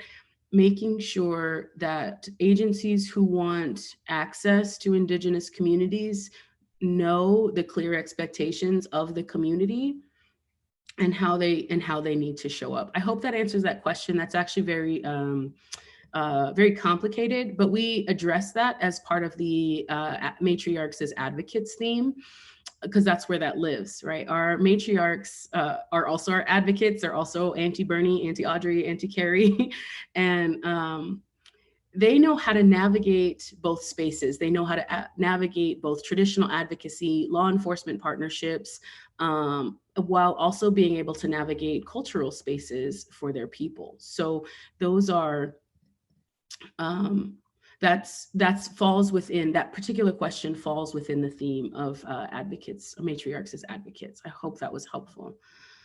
How does showing up during COVID look differently? That's going to be a fun one to answer.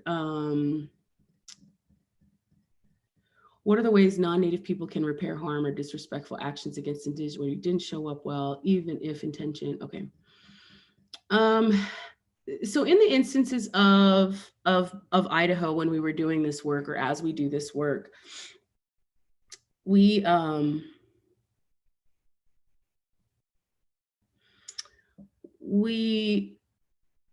we acknowledge, I kind of addressed this a little bit already, but really it was just stating the fact that we had done harm, and also addressing the fact that we wanted to do better and be better in the work, and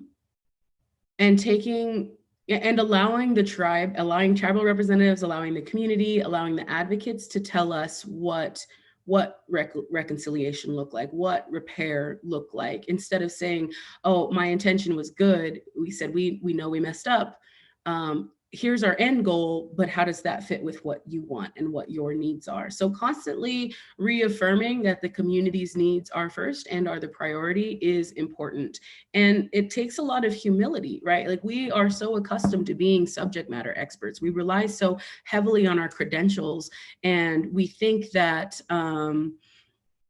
and in our credentials, we think that somehow it gives us more credibility, more value in the community because we've gone to school and we have all these letters behind our names, but that's not at all the case.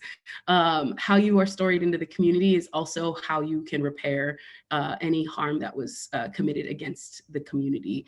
There was at one point where I was a little worried I wasn't going to be allowed back in. Not for anything that I had done on an individual level, just because this person was particularly frustrated with the coalition. We had lunch, and then we had coffee, and then we had more coffee, and then we had phone calls, and then we had lunch again. And it ended up being like, we came to an understanding of, I just had to take a lot of work off of this person's plate. Like, we had encumbered them with our thriving families needs, rather than just letting that person operate in community the way that they needed to operate in community. And that is actually really important. So just affirming that the community knows what they need, that the advocates know what they need, and that it may not always look and feel like what we were taught in a school book in university. So that's an important find. I need to take a breather. So I invite us all to honor our human needs. I will answer these questions when we come back, and then get into the remainder of my slides. And to our ASL relatives, I am sorry that I am talking so fast. I want to acknowledge that, speaking of harm. So after this break, I will slow down, drink some water. So please take 5 minutes, and we will start again at 20 after.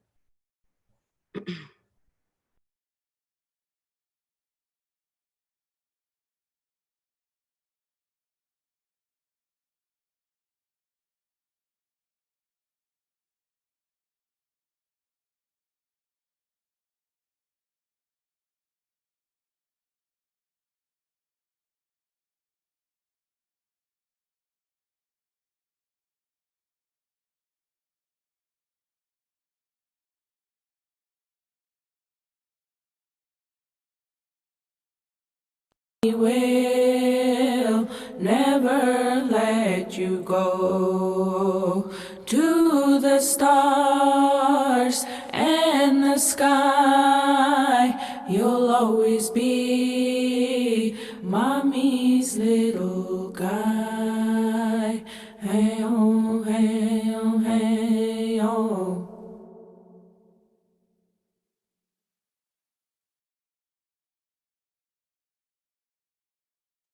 Hey, way, I, yo, hey, way, oh, hey, hey, way, I, yo, way, oh, hey, I, yo, hey, way, oh, hey, hey, way, I, yo, way, oh, hey, hey, oh, hey, oh, hey, oh. I don't wanna hear it anymore. Our love's been thrown out the door. Don't tell me you want me, need me, or love me, because I'm no longer your baby. Hey, oh, hey, oh, hey, oh. Hey, way, I, yo, hey, way, oh, hey, hey, way, I, yo, way, oh, hey, I, yo, hey, way, oh, hey, hey, way, I, yo, way, oh.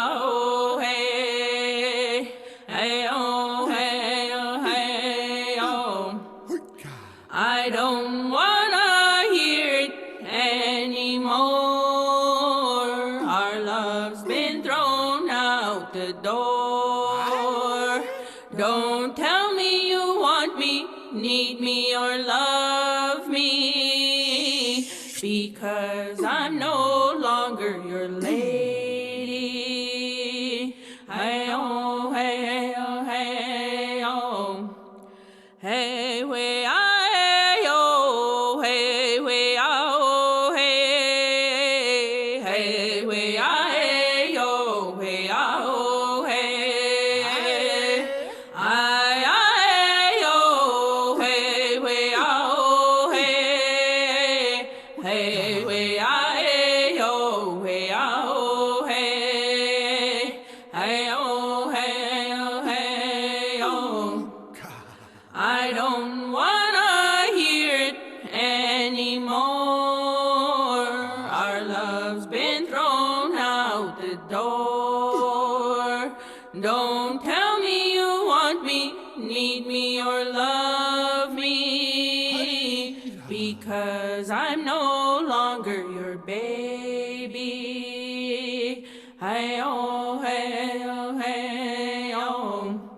Hey, way, I, oh, hey, way, oh, hey, hey, way, I, oh, way, oh, hey, I, oh, hey, way, oh, hey, hey, way, I, oh, way, oh, hey, hey, oh, hey, oh, hey, oh.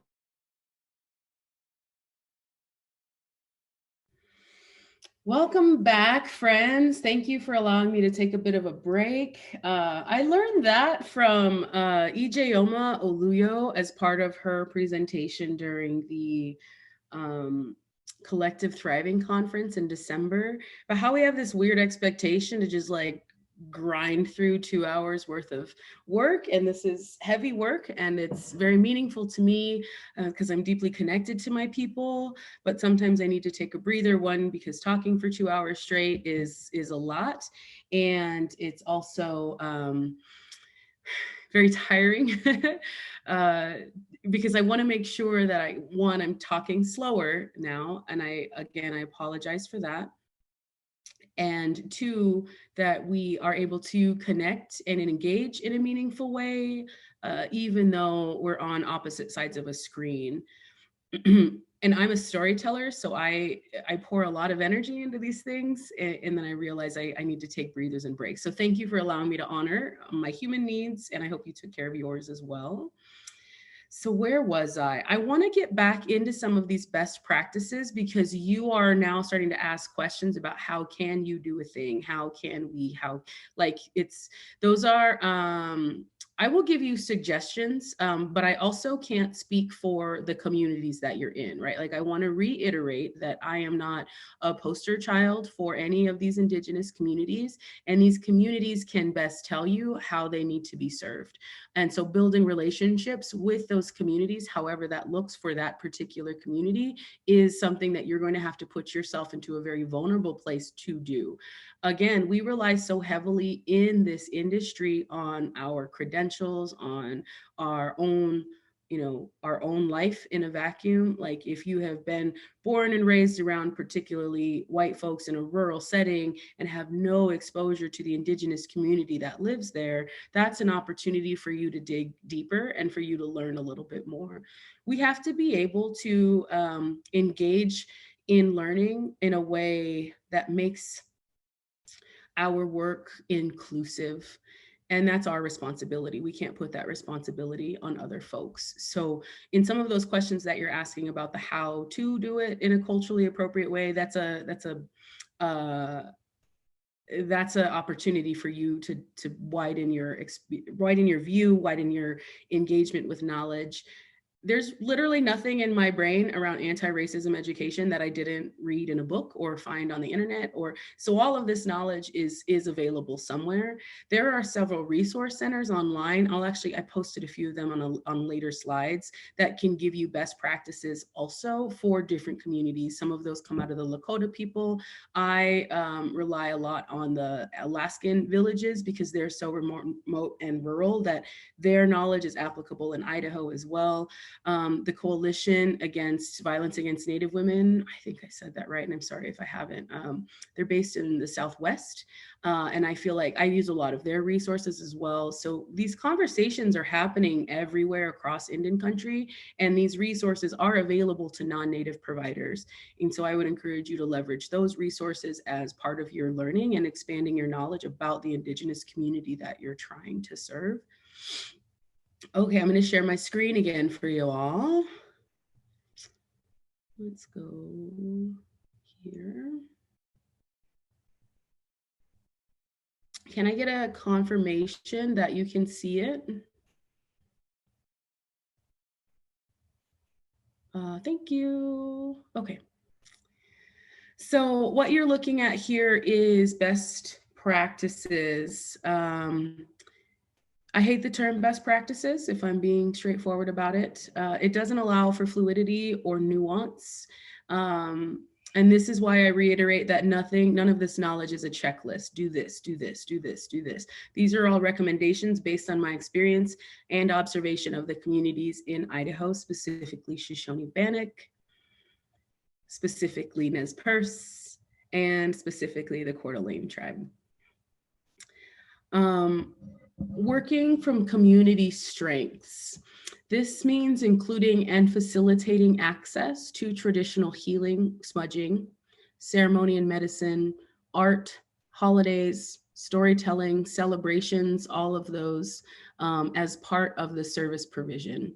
One example of that we learned from Lenny Hayes last week was horse therapy. How can horse therapy be used and engaged to address violence and mitigate violence, to create spaces for healing? Earlier question, or I saw a question come up about how do you introduce smudging or welcome smudging as a practice? Just have it on your desk. If we see it, we'll invite ourselves to use it, or if that person opts into it. If I see sweetgrass sitting somewhere, I'm going to ask to burn it, especially if it's heavy knowledge. If it's visible, make it visible. This is also a part of, and this is a simple solution in some of the non-Native offices. Are you incorporating our language in your signage? Does the door say just your name and then only in English? Or can you use Nimiipuu Timt? Signage is important. I know that there are some shelters that have incorporated like Native American coloring books, and those designs are like Native floral patterns, Native theme things that these young people can connect with, and that's also important. We need to be seen as humans in the place that we are seeking services. So those are like the community strengths piece. Celebrating our holidays in your office. Again, that's going to take some level of responsibility on y'all to understand what our holidays are. There are some of us who are non-Christians in our tribes, and we celebrate the solstice and not Christmas.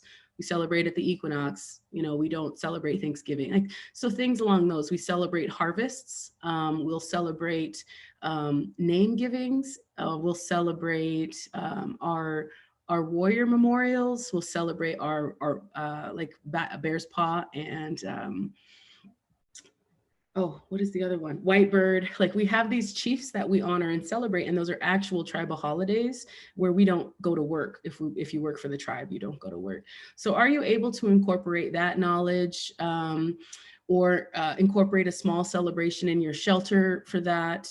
Even if it is non-Native people that are in your shelter, that's knowledge that the whole community needs.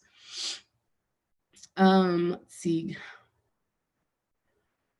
One of my biggest points of admiration for Bernie at her program, and she and I explored this as part of the podcast, and that's a little bit of foretelling.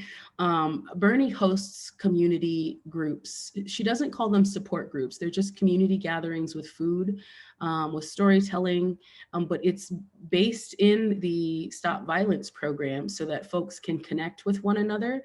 And even the way that we name those groups, do we call it a support group? And does that name have an adverse connotation that inadvertently makes people feel shame if they get involved, right? So instead, and actually a local community group does this as well, where they host beadwork groups.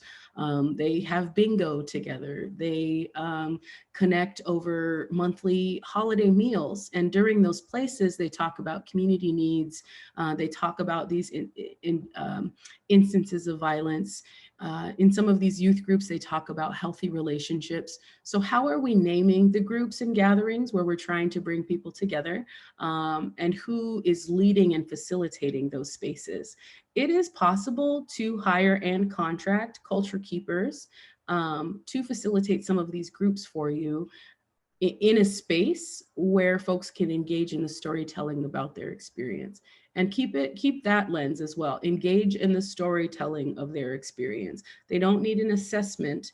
They just need a space to talk through what has happened to them, especially if they've disassociated it for a while. So we want to be conscious of how we're naming, who's facilitating, how often, when they take place, are children welcome, and is there food? So those are kind of the high level look about how you can engage folks in a meaningful way there. Addressing oppression is important. I've been talking a lot about this. Settler colonialism still has an adverse effect on the way our communities interact with non-Native communities. We are all neighbors, we are all relatives, but we still have to address the harm that is committed and is continuing to be committed against Native American communities. And the way this looks is mascots, Columbus Day, voter disenfranchisement,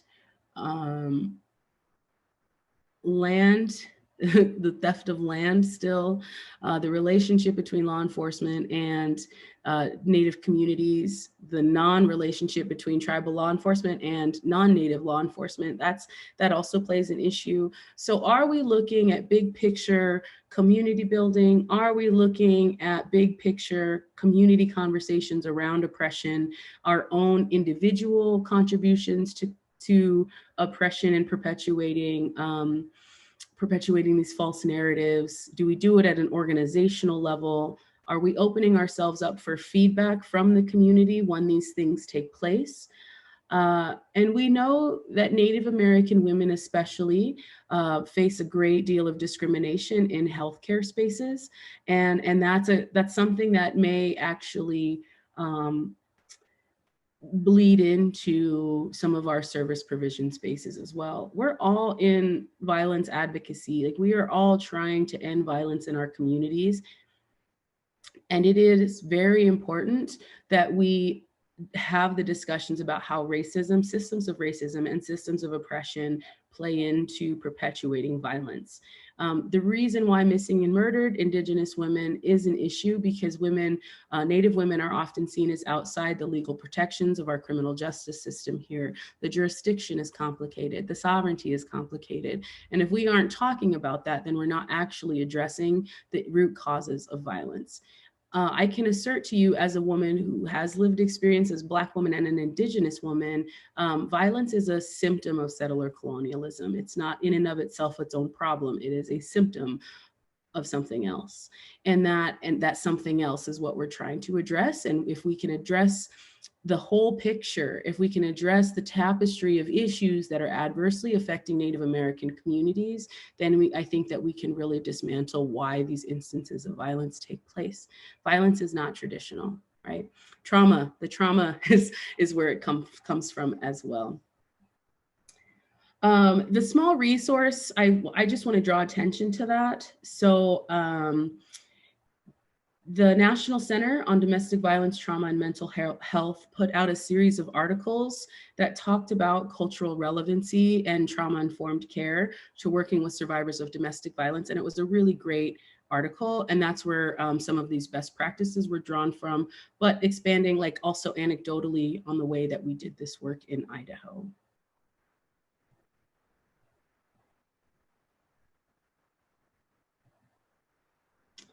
Here's the recommendations. I'm gonna again tell you how fabulous Melanie Fillmore is for including these as part of her themes report, and that report will be made available to you. Funding allocation. When we allocate funds, grant funds to tribal communities, or if you as a non-Native organization are allocated funding, make sure that that funding is being spent in full collaboration with the tribes and with tribe service providers. There have been examples in the past of some agencies claiming engagement with the Native American community, and by engagement, they meant leaving pamphlets in certain offices by putting up 1 or 2 posters. That's not meaningful engagement, but if the numbers say, okay, they've engaged with 3,500 tribal members by putting up a poster, then they're going to get enough funding allocated to that agency for 3,500 tribal members without actually ever having talked to anybody in that community. That's a very extreme example. It has happened. And that is why I'm always careful, or why I caution organizations that when you have these federal funding dollars, what does your meaningful engagement look like? And the more you engage with tribes, and if the engagement isn't meaningful, we remember and we talk about it. And that's something that becomes a very like disconcerting conversation. Like where does this money go if not back into the Indigenous community? So again, full collaboration with tribal service providers, and the funding needs to be used to build community and offer technical assistance. So ideally, this work that we've done here builds some groundwork for us being able to provide technical assistance to other agencies who will try to do this work in their Native communities as well. Support information for community development, knowledge about jurisdiction and sovereignty, and spaces for ceremonies and storytelling. If you have a space that you're renting out, if you have an opportunity to join us in our spaces, I encourage you to do so. Show up at powwows, show up at museum events, show up at stick games, show up at our conferences. And even if you feel like that material at the conference isn't relevant to the work, again, this is approaching our work from an intersectional lens. What are the intersections of oppression and violence and sovereignty and jurisdiction? How can we have conversations and build partnerships in community if we're not addressing those questions? So anytime you have those opportunities, I encourage you to take them. Any of our public events are open to the public. I can understand the level of uncertainty in participating, but I promise you, if there's been an ad posted about it, join us. I mean, don't show up and be extractive, show up and observe, show up in a space to learn. And you'd be surprised, like, especially if somebody feeds you, or if you leave with a nickname, y'all, then that's how you know we like you. Ethical and appropriate data collection. This one was a big one for us because there were no protections in place for the young people who participated in the listening sessions. If these listening sessions were attempted to be conducted in an academic space, we would have been rejected by the IRB several times, and that is an ethics review board for academic settings to protect research participants. And we didn't have that as a coalition, and there should have been that as a coalition to make sure that the questions weren't harmful to the children, weren't harmful to the community, that the data would be protected in an ethical way. And the way that the questions were asked ensure that nobody's triggered, that nobody is disclosing information that they may not intend to disclose. So there was a tapestry of information that that we missed. There was a series of missteps regarding ethical data collection that were missed as part of this project. So there are plenty of resources now after the fact, right? I've been doing some digging into it at Melanie's behest. The Urban Indian Health Institute actually has a full article that they update quarterly, if not semi-annually, that talks about ethical data collection in urban Indian or in Indian communities. And I encourage you all to read that. If you ever have assessments that you want to conduct, if there are surveys that you want to conduct, follow those guidelines, because they have put a lot of labor and effort into compiling that document, and it will ensure that you are not being a savior. It'll ensure that you are trying to approach that work in a meaningful way. It will show that you are trying to be informed prior to showing up to extract data. And again, the data extraction, research of any kind in Indian country is not well received, because that's been, the MO has show up, learn things, and then use it against our communities. That is the history of settler colonialism and Native American communities in our country. So keep in mind that we're moving from a place of historical trauma, and our historical relationships have not been strong with researchers in the past. I'm sure that Melanie probably has about a 10-point outline she could share regarding ethical data collection, IRB, and other ethical oversight. I'm not well versed in those things. Those were recommendations that came directly from her as a data analyst. Ensuring appropriate and safe settings for aftercare is also very powerful. One of the things that Melanie and I were able to do was bring Indigenous women together in Boise to have conversations, to have urban Indian listening sessions, and we fed people, and we ensured we ensured follow-up calls. Like, I called folks in the aftermath to make sure that their needs were met, that if they needed access to somebody professional to talk to, that I was happy to coordinate that and take care of co-pays. So they were just making sure, we were just making sure that the whole process of engaging in a listening session meant taking care of the whole person, not just in those 20 minutes, 30 minutes that we were having the conversation, but in the day prior, they knew what to expect. The day of, they were reminded that they could opt out. And in the aftermath, we made sure that they had all of their needs met. And these conversations about our experiences with violence are heavy. I hate talking about my own experience with violence, because it just, like, I still feel a lot of shame. I still feel like I let my mother down in some of those instances. I still feel a level of shame because my perpetrator is a member of the tribe and well-loved and well-known. And so there's these instances, like, sorry, I might even cry about my own experience right now. If in that 30 seconds that I just told you, like a brief vignette of what happened to me, affects me this way, imagine somebody engaging in that storytelling for a half an hour with her child in the room. We have a responsibility as advocates to make sure that the whole person is cared for, that we are encouraging and including all cultural and ceremonial practices. I actually have been giving that some thought about that original question, where we're encouraged not to engage in cultural practices. Like, that is essentially shutting down a whole piece of a person in that engagement, which makes it less meaningful. So I understand in moments of crisis, Indigenous people will turn to our cultural practices. So as advocates, especially non-Native advocates, we have a responsibility to understand and appreciate and wholly accept what those cultural practices are in those moments of crisis. Okay, I'm gonna breathe through that.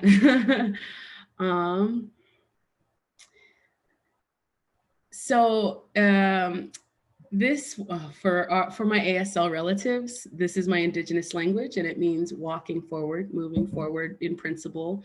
I put it in the Indigenous language, and I'm realizing too, being part of a wildly inclusive organization and doing our best to be accessible, I meant no harm or ableism.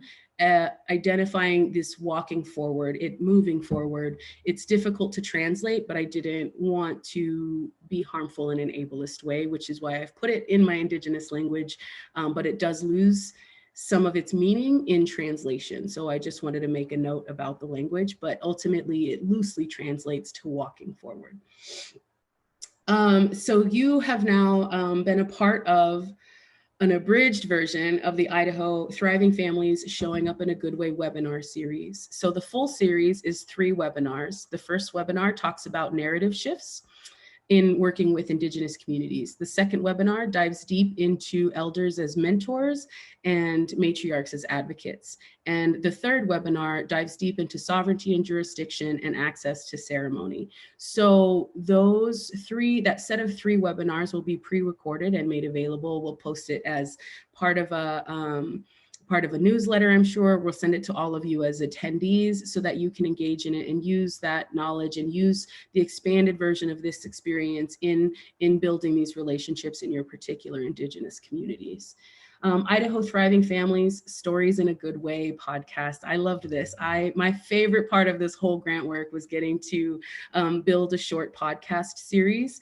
And that is it's just right on the edge of being ready to go. There's always 1 or 2 production things that make that difficult to launch. And we had hopes to launch it today, but have not.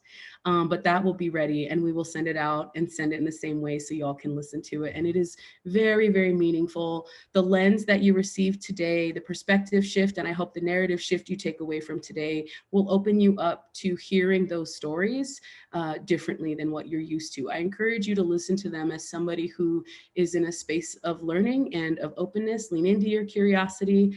And then I think that you'll take away something so meaningful from those stories and those podcasts.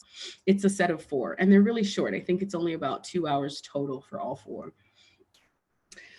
Utilize resources as advocates for technical assistance. I am happy to provide this kind of technical assistance for you. National Indigenous Women's Resource Center, Alaska Native Women's Resource Center. I relied heavily on both of those. Urban Indian Health Institute, Sovereign Bodies Institute. Like, we've got so many incredible Indigenous researchers, data collectors, advocates, matriarchs who work in these spaces that are just a wealth of knowledge. And like I said, if it's accessible to me, it's accessible to y'all as well. And I have to commend you. If you are a non-native provider and you are here today, that's telling that you are trying to expand and change the way that you are engaging with Indigenous communities. So I appreciate that. And I see you and recognize that you're here. Build community response groups across agencies. Bernie talks a lot about this in her podcast with me, but this, I believe, our coordinated community response. And I know that has somewhat of a law enforcement focus, but it is possible for that to be done in a way that engages elder circles, in a way that engages culture keepers, in a way that engages tourism. Like, any number of faceted pieces of an Indigenous community can be included in that response. And community responses are important. That's how we find some of our missing and murdered relatives, is by using a community response outside of any agency. So what does your participation in those look like? Are you the person to facilitate? Are you the organization to facilitate? Or should you be asking to be included in other conversations that already exist? Let's see, and consistent and ongoing training regarding anti-oppression and domestic service provision in Indigenous communities. Again, these conversations are a practice. It's hygiene to engage in anti-oppression conversations, always to regroup, always to reflect on the work that we've done and haven't done, things that we haven't touched on. Those are all important conversations that need to take place in an ongoing way. I'm going to take your questions, but I'm also going to put this last slide up for 10 minutes or so. I do want to offer to my native providers who are on this call, if you have insight, please drop it into the chat. I'm not a poster child for this work. I am not the only one doing this work. I am merely sharing experiences that took place and the work that we've done in Idaho. And I've done it for only about a year. So some of you have close to 20, 30 years of combined experiences in your office, which are very meaningful. Some of the things that I would love to talk and even engage with for some of you is how we can be creative using these dollars that we're getting from federal government. Because on paper from the funder, it looks like it's very restrictive. The paperwork process that comes with it is very cumbersome. So I recognize that that's an obstacle in the way that we do this work. But we can't, like we got creative and we pushed, and the way that we presented some of this work, I think it could be shared across agencies across the country. So I would really love to have those conversations going forward. Let's see. So here's just a kind of quick brief overview of the next couple of days. We'd love to see you for Nicole. We'd love to see you for Sheena. So I'm really excited for the rest of the week about where we're headed there. Let me jump back into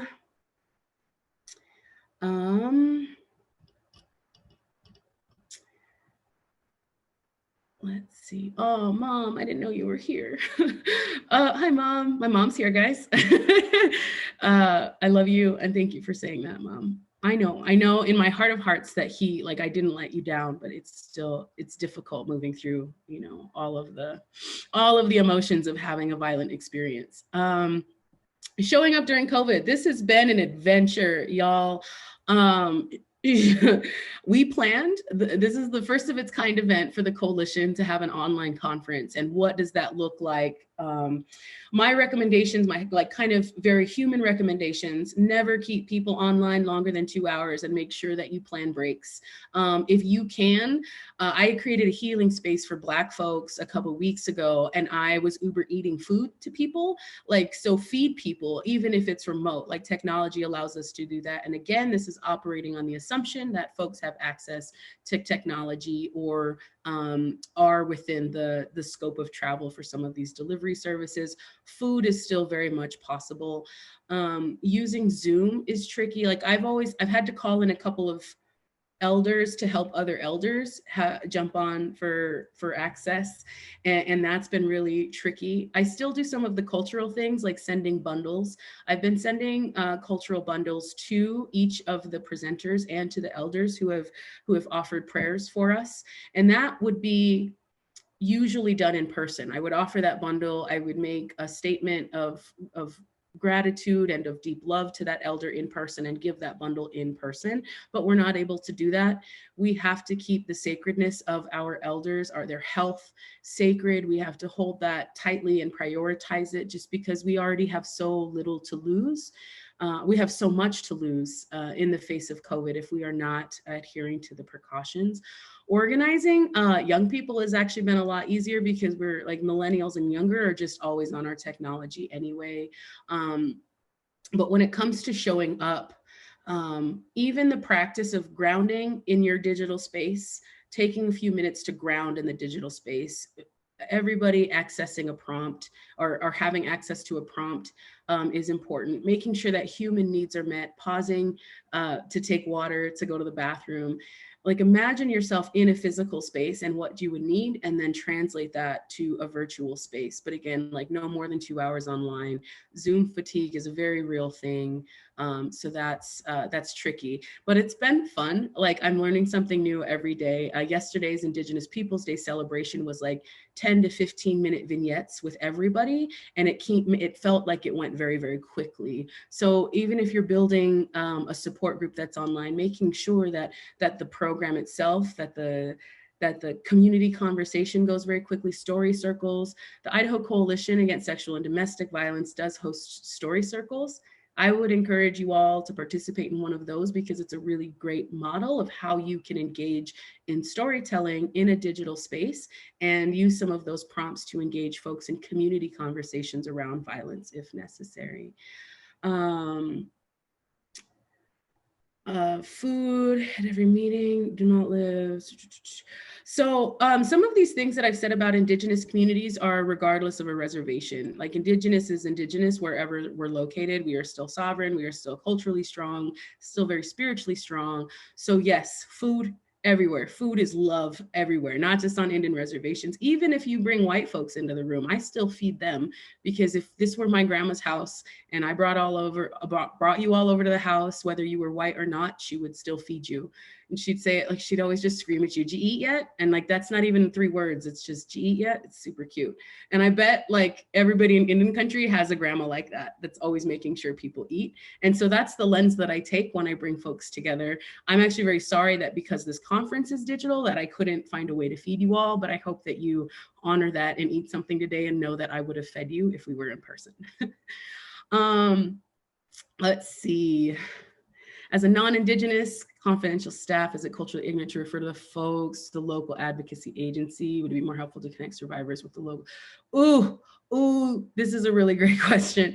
So there has been an instance when a Native person went off reservation to an advocacy agency and was referred back to the tribal agency.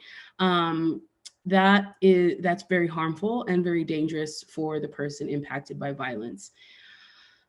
Because in some instances, they have had to leave the reservation to get help off the reservation for their own safety and security. So at no point should anybody ever be turned away or be referred elsewhere. It is the responsibility of the agency to learn and lean into cultural knowledge.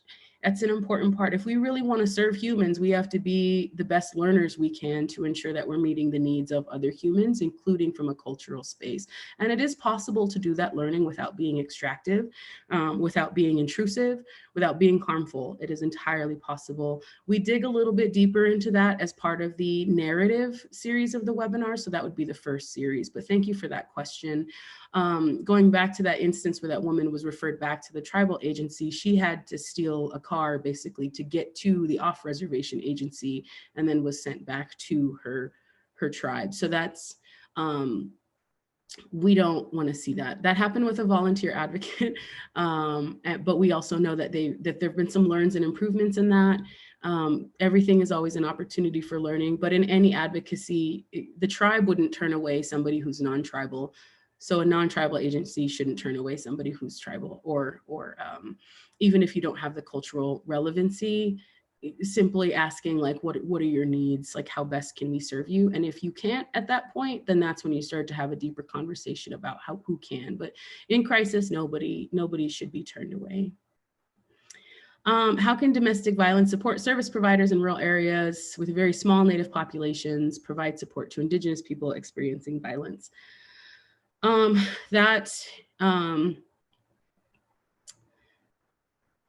We dig into that a little bit. That's actually a really great question to be answered by the podcast. So when the podcast launches, I encourage you all to take a listen to that.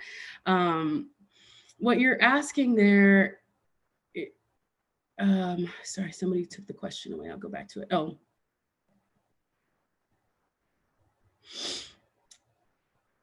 Even if you're in a rural area, there's an opportunity to know whose land you're on. There's an opportunity to have conversations about, you know, what tribe was there, what's the history of that land, and even making sure that the intake is culturally appropriate, making sure that you're asking them to tell you a story about what's happened to them versus checking boxes and using quantitative data. That's difficult to engage in a moment of crisis. And I say that from personal experience also. But I don't think that in a rural area with few natives allows us to admonish ourselves of the responsibility of knowing how to communicate with Native survivors. So I think that's just responsible advocacy, to be aware and be equipped with the right tools to communicate and engage in with somebody culturally.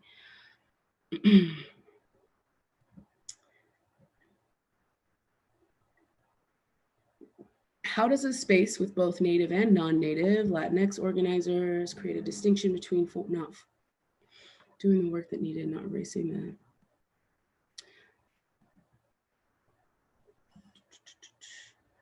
kind of a complicated question. I'm gonna put a pin in that one. And I do want to read out loud Melanie's contribution. She wrote, I just want to empower our Native service providers when confronted with research opportunities to ask for Native researchers or Native graduate students. I want to empower our service providers to speak up against this harm, that they uphold their people's sovereignty, and white organizations who get funding like this to help communities need to engage in this conversation. So that is, she's making a really great point that when you have the opportunity, when you have appropriate funding, ask for Native researchers and Native graduate students. They have the context, they have cultural knowledge already, and they need to be paid for their labor.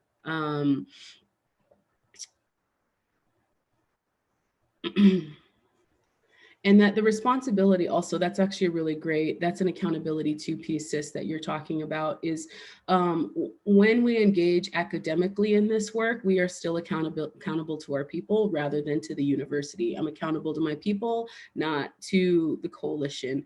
And we have a deeply held cultural responsibility as baby matriarchs to make sure that we are not allowing intruders, more or less. We are not allowing folks to come into community to perpetuate and cause more harm. We have, like, again, we have so much to lose and we have so little left that are, while we're navigating these really strange spaces that are predominantly held by white folks, our role here is to continue to protect our community, even though we're not directly involved with our communities. So thank you for that offering, sis. I appreciate you. Adrian, you asked for a link to a doc or Melanie's themes report. So it's the Idaho Thriving Families Indigenous Focused Listening Sessions theme report. It's a long theme. When we have send out resources at the end of the month, it'll be included. I think that maybe we even can include that at the end of this week, so that you can read Melanie's assessment of this work that we've done. I'm going to be mindful of time and forego the next couple of questions, but thank you so much for asking questions. That's great. Again, you should leave with more questions than you came with. I do want to honor and recognize again Melanie's contributions to this. My team, Michaela and Laura, prior to her leaving, I've had a lot of support from Amy recently, Estefania at one point prior to her leaving. All were very, very helpful in me doing this work at the coalition, so I'm very thankful. I want to deeply honor Bernie Lassard, Carrie Picard, and Audrey Jim from each of the tribal programs that supported us in this work and offered very meaningful feedback about the way that we were operating in their communities. And we still have a lot of work to do. Keep in mind that this is a series of 3 webinars that are about 6-7 hours total worth of time that you'll be able to circle back to. This abridged version will be made available to you as well. And then when the podcast launch, you'll have an opportunity to hear all of this in a storied way, which is what I'm very excited about as a storyteller. And then I want to recognize all of the tribal advocates who are here. When you first log on and tell me what land you're from and where you're located, I'm always so thankful that Indian country is small, and I'm seeing people from North Carolina tribal communities and from the Southwestern tribal communities, that we are all doing meaningful work, and I honor you and I respect you, and I hope that we are now relatives, like you are all aunties on my Zoom side, because Zoom is now like powwow community and I love it. So thank you so much for that. For those of you who did ask questions I couldn't get to, those either are very nuanced and complicated and I couldn't quite answer them in the time that we have. And then regarding children, those that gets a little bit more complicated, but we also explore that in depth as part of the webinar. So thank you for asking those. And I wish that I had more time to get to them. Y'all, it's been really great to have you. I'm right up on time. I didn't know that I was going to be able to fill all of the time all the way up, but here we are. Thanks again for joining us. I will see you online tomorrow for Nicole Matthews with the Minnesota Indigenous Women's Sexual Assault Coalition. The title of her presentation is Organizing to Address Missing and Murdered Indigenous Relatives. So what organizing for prevention and response looks like. Very excited to have her wisdom. I will see you on Thursday for Sheena Gilbert. Hers is entitled, Why is Historical Context Important? And How Do We Shift the Narrative About Victimization? She has a very highly academic focus on her work and her presentation. So keep that in mind. And all of this is necessary, all of the theory, all of the stories, all of the concepts. And I hope that this helps us take away something meaningful and empowering for our communities and the way that we do this work. So Hamakas Katsiya today. Thank you so much, y'all. I'll see you soon. Yoch kalo.